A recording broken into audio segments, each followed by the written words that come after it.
હરિદ્વાર શાંતિવન ખાતે હેડક્વાર્ટર ધરાવતી ગાયત્રી શક્તિપીઠની જામનગર શાખા દ્વારા ગઈકાલે 31 ઓક્ટોબરથી 10 દિવસ માટે જામનગર શહેરમાં જ્યોતિ કળશ યાત્રા યોજવામાં આવી છે। આ કાર્યક્રમ ગાયત્રી શક્તિપીઠનો છે। ગાયત્રી શક્તિપીઠના હેડક્વાર્ટર દ્વારા કાર્યક્રમનું આયોજન કરવામાં આવ્યું છે, જેના ભાગરૂપે જામનગર શહેરના વિવિધ વિસ્તારોમાં 10 દિવસ સુધી જ્યોતિ કળશ યાત્રા ઘૂમશે। મહિલાઓ સહિતના ગાયત્રી ભક્તો આ રથનું દર્શન કરી રહ્યા છે અને સામૂહિક આરતીમાં ભાગ લઈ રહ્યા છે। જામનગર શહેરમાં રથનું ભ્રમણ પૂર્ણ થયા બાદ સમગ્ર જામનગર જિલ્લાના ગ્રામ્ય વિસ્તારોમાં આ રથ ઘૂમશે।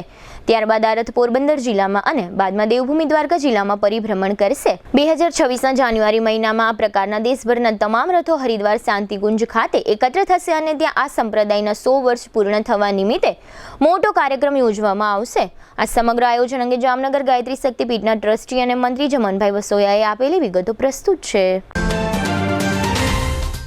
टू व्हीलर में सौथी वधु वेचाण धरावती two wheeler company Hero MotoCorp. Hero two wheeler करोड़ों लोकोनी पहली पसंद बनी चूक्यु छे। सौथी वधु टेक्नोलॉजी धरावती Hero MotoCorp two wheeler Hero ना रेग्युलर बाइक 100 सीसी थी 125 सीसी में उपलब्ध। 55,518 एक्स शोरूम किंमत थी शुरू। हीरो ना प्रीमियम बाइक 160 सीसी थी 440 सीसी में। प्रीमियम बाइक एक्स शोरूम किंमत 1,30,000 थी 2,49,000। हीरो ना लोकप्रिय स्कूटरो 110 सीसी थी 125 सीसी में। हीरो ना स्कूटरो एक्स शोरूम किंमत 75,000 थी 95,000 सुधी। हीरो ना मोटरसाइकिल नी तमाम रेंज जेमा HF डिलक्स, स्प्लेंडर, पेशन, ग्लैमर, एक्सट्रीम नी शोरूम पर उपलब्ध। हीरो ना स्कूटर में प्लेजर, ज़ूम, डेस्टिनी विविध कलरों में एवरेज में नंबर 1 फाइनांस शोरूम पर उपलब्ध। मेंटेनेंस नहीवत, टेक्नोलॉजी सज्ज सर्विस स्टेशन। हीरो ना बाइक और स्कूटर की खरीदी ऊपर शोरूम द्वारा सरप्राइज गिफ्ट तो खरी ज। वर्षोथी सफल थયેલ અને કરોડો લોકોના દિલમાં સ્થાન પામેલ હીરો ના જ સ્કૂટર અને બાઇક લેવાનો આગ્રહ રાખશો તો પસ્તાવાનો વારો નહીં આવે। Gokul hero, Jamnagar Rajkot highway, Hapa, Jamnagar. Mobile 92 899 23 051 અને 90 675 72 626। Branch Ranjit Sagar road, પવનચક્કી, Jamnagar. Mobile 83 479 11 194। जी हाँ, गोकुल हीरो।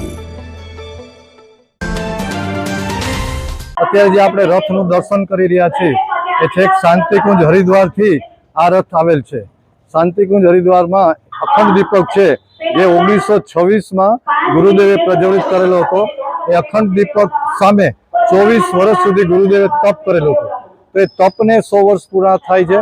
એક એવું ઉદ્દેશ્ય એ છે માતા ભગવતી દેવી શર્મા એના જન્મને પણ 100 વર્ષ પૂરા થાય છે। એ કાર્યક્રમના પ્રચાર પ્રસાર માટે અને 2026માં 20, 21, 22, 23 આ 4 દિવસ સુધી શાંતિકુંજ હરિદ્વારમાં એક મોટો કાર્યક્રમ આના સમાપન સ્વરૂપે થવાનો છે। એના પ્રચાર પ્રસાર માટે આ રથ નીકળેલ છે, જે રથનું નામ છે જ્યોતિ કળશ રથયાત્રા। અત્યારે જામનગરમાં ગઈકાલથી જ આવેલો છે। અહીંયા 10 દિવસ સુધી જામનગર શહેરના જુદા જુદા વિસ્તારોમાં આ રથ પરિભ્રમણ કરશે અને ગુરુદેવનો સંદેશો આપવામાં આવશે। બધા સાથે બહેનો આવે છે, એ કળશની પૂજા કરે છે અને સામૂહિક આરતી પણ ત્યાં કરાવવામાં આવે છે। કળશનો ઉદ્દેશ્ય ત્યાં સમજાવવામાં આવે છે। 10 દિવસનો આ કાર્યક્રમ પૂરો થયા પછી ધ્રોલ, જોડિયા અને જામનગર તાલુકામાં બીજા 10 દિવસ સુધી પરિભ્રમણ કરશે।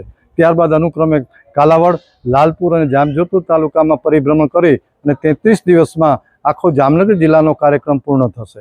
એ કાર્યક્રમ પૂર્ણ થયા પછી 17 દિવસ માટે પોરબંદર જિલ્લામાં અને બીજા 17 દિવસ માટે દ્વારકા જિલ્લામાં આ રથ થશે। આ રીતે જે આખા ભારતમાં જે રથો અત્યારે પરિભ્રમણ કરે છે, આ બધા રથો પછી જાન્યુઆરીના પહેલાં જાન્યુઆરી પૂરો થાય જાન્યુઆરીની શરૂઆતમાં જ ત્યાં હરિદ્વાર પહોંચી જશે।